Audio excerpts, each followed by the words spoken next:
मेरे युवा मित्रों, नमस्कार। लाइफ लेशन में आपका स्वागत है। आप है बसंत गुरु जी के साथ। मैं आज आपसे एक खास बात करने आया हूँ। हमारे युवा तो चाहते हैं कि उनका करियर शानदार बने। हमारा युवा इस करियर बनाने के चक्कर में अपनी लाइफ की शानदारी को कई बार भूल जाता है और अपने लाइफ और अपने करियर को दोनों को घाल में ऐसा कर लेता है कि उनका सांसारिक जीवन, उनका पारिवारिक जीवन, उसका स्वयं का जीवन एक तरह से नष्ट होता हुआ चला जाता है। बड़ी दूर निकल जाने के बाद फिर उनको समझ में आता है कि बड़ी गलती हो गया। कई भी हमारे मित्र ऐसे होते हैं जो अपने करियर की दिशा में सोचते ही नहीं हैं।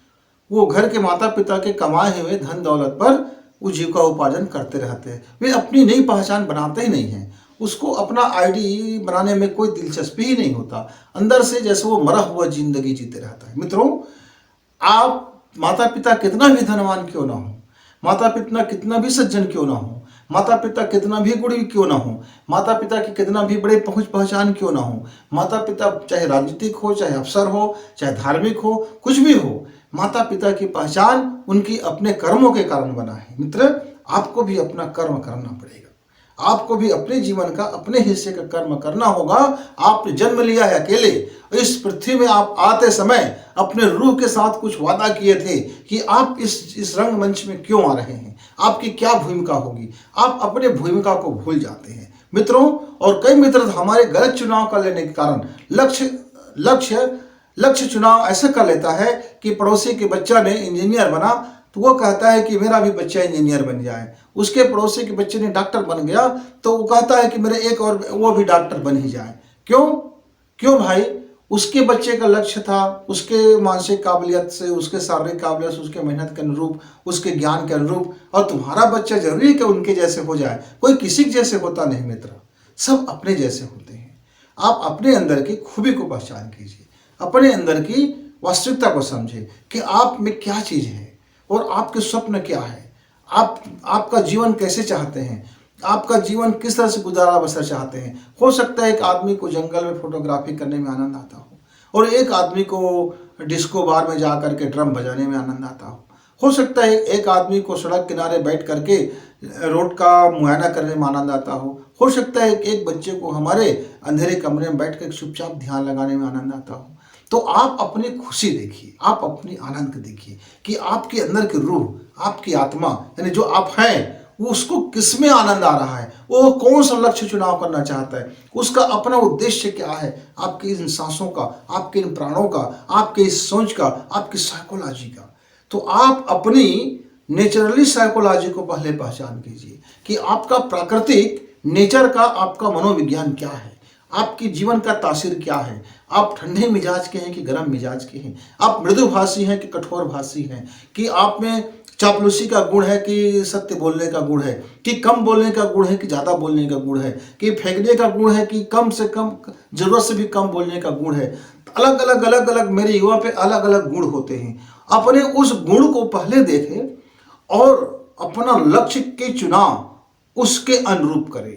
एक गलत चुनाव हो जाता है रास्ता का, एक हम गलत रास्ते पे चले गए, एक ट्रैक हमारा गलत हो गया तो फिर हम अपने लक्ष्य से कोसों दूर हो जाते हैं।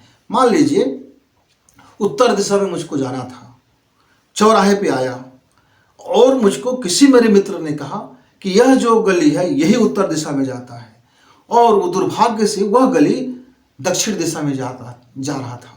मैं जितना ही ज़्यादा करीब पहुंचने की कोशिश कर रहा था, अपने मैं सोच रहा था कि मैं बस अब मंजिल के करीब हूं, अब तो मैं उसी दिशा में पकड़ लिया हूं। और जब मेरी आंख खुलती है, जब मुझे मालूम होता है कि मैं तो स्वयं से ही उत्तर दिशा को छोड़ करके दक्षिण दिशा में आ गया हूं, और जितना दूरी मान लीजिए 1000 किलोमीटर मैंने चला है, तो मैं तो 1000 किलोमीटर खुद अपने ही फासला बढ़ा दिया, और पहले एक और जो फासला था 2000 किलोमीटर का, इस तरह से मेरा तो 3000 किलोमीटर का अंतर हो गया जब तक मैं वहां पहुंच चुका होता। अब 36 का आंकड़ा हो गया। अब दोस्त तो मित्रों, एक रास्ता का चुनाव गलत हो जाने पर आपकी लाइफ की पूरी ट्रैक बदल जाती है। आप लक्ष्य के पाने के बजाय लक्ष्य से दूर होते चले जाते हैं। इसलिए मेरे हर युवा को यह जानना पहले जरूरी है कि उसकी नेचर क्या कहती है, उसने जो गोल का तैयार किया है, उसने जो लक्ष्य तैयार किया है, उसने जो मकसद तैयार की है, उसने जो कैरियर के लिए जो सोचा है, क्या उसके मानसिक, शारीरिक, सामाजिक, स्वयं की रुचि के अनुरूप है? यदि है तो फिर उसको कोई दिक्कत नहीं आएगा। क्यों?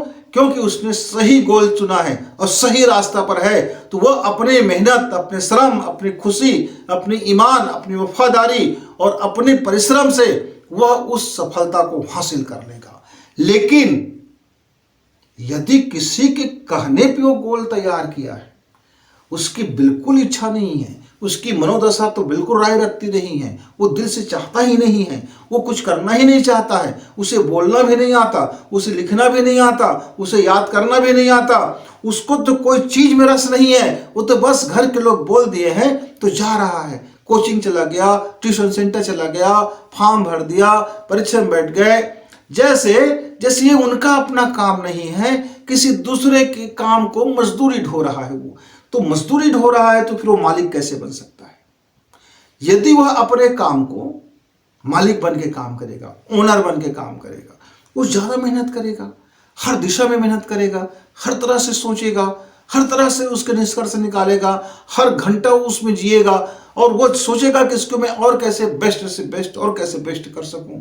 लेकिन मजदूर बन गया तो उसको तो कोई मतलब नहीं है, बस ड्यूटी हो गया हो गया। तो मेरे युवा मित्र, आप गोल तैयार करो और गोल को पाने के लिए जो रास्ता तैयार करो, यानी जो रास्ता की चुनाव करो, या जो गोल की चुनाव करते हो उस समय बड़ी सावधानी कर लो। एक बार आपने सही रास्ता पे पकड़ लिया, एक बार आपने सही गोल, अपना लक्ष्य तैयार कर लिया, तो फिर आप आधी लड़ाई जीत गए।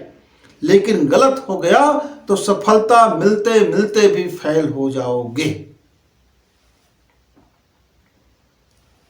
आपका चुनाव यदि सही है तो आप अपना लक्ष्य को 3 कदम की दूरी पर आपका लक्ष्य है। पहला कदम तो आपने चुनाव करके प्राप्त कर लिया, बस 2 कदम और बच जाता है। दूसरा कदम क्या है? वो है उसके अनुकूल अपने साइकोलॉजी बना करके परिश्रम करना। जैसे आपने अपने गोल के अनुरूप अपने साइकोलॉजी को बनाया, अपना परिश्रम किया, तो जो तीसरा कदम है कि वह गोल आपको अब प्राप्त होने वाला है, तो पहले से खुशी से झूमिए मत। आप उस गोल को पाने से पहले उसकी और आने वाली गोल कैसे आप बनाइए, आपका अगला टारगेट क्या हो, आपकी अगला आज लक्ष्य क्या हो, उसकी दिशा पर आपका अपना होमवर्क शुरू हो जाए। जैसे हमारा पहला गोल मिल जाता है, जैसे गोल मिल जाता है, मना लीजिए खुशियां, खुशी मना लीजिए, खुशी बांटिए, खुशी बांटिए, लेकिन ठहरिए मत, ठहरिए मत। फिर अपना एक नेक्स्ट गोल तैयार कीजिए और उस गोल का आप डिजाइनिंग तैयार करके आप अपने से पहले बात कीजिए, अपने विवेक को पहले सम्मति ले लीजिए, अपनी आत्मा से सम्मति ले लीजिए, अपने खुशी से सम्मति ले लीजिए, अपने फैमिली से सम्मति ले लीजिए और फिर आप उसकी तैयारी लग जाइए। आपका लक्ष्य आपको महान बनाएगा, आपकी रास्ता जो चुन लिए है वो आपको महानता की ओर आगे बढ़ाएगा। मित्र, आप अपने लक्ष्य को प्राप्त करो। इसी शुभकामना और मंगल कामना के साथ विदा, प्रणाम, नमस्कार, धन्यवाद।